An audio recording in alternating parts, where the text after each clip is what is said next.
5 minit dah.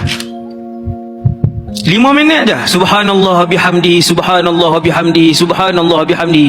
5 minit selesai 100.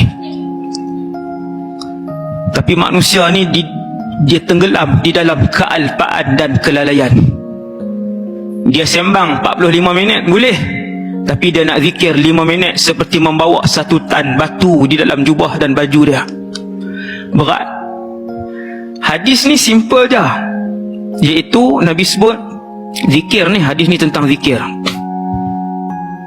Man qala subhanallahi wa bihamdihi, sesiapa yang menyebutkan subhanallahi wa bihamdihi, 3 perkataan ya tuan. 3 kataan ya. Subhanallahi wa bihamdihi fi yaumin 100 marrah, tiap-tiap hari dia sebut 100. Huttat anhu khatayah, Allah buang semua dosa dan kesalahan dia.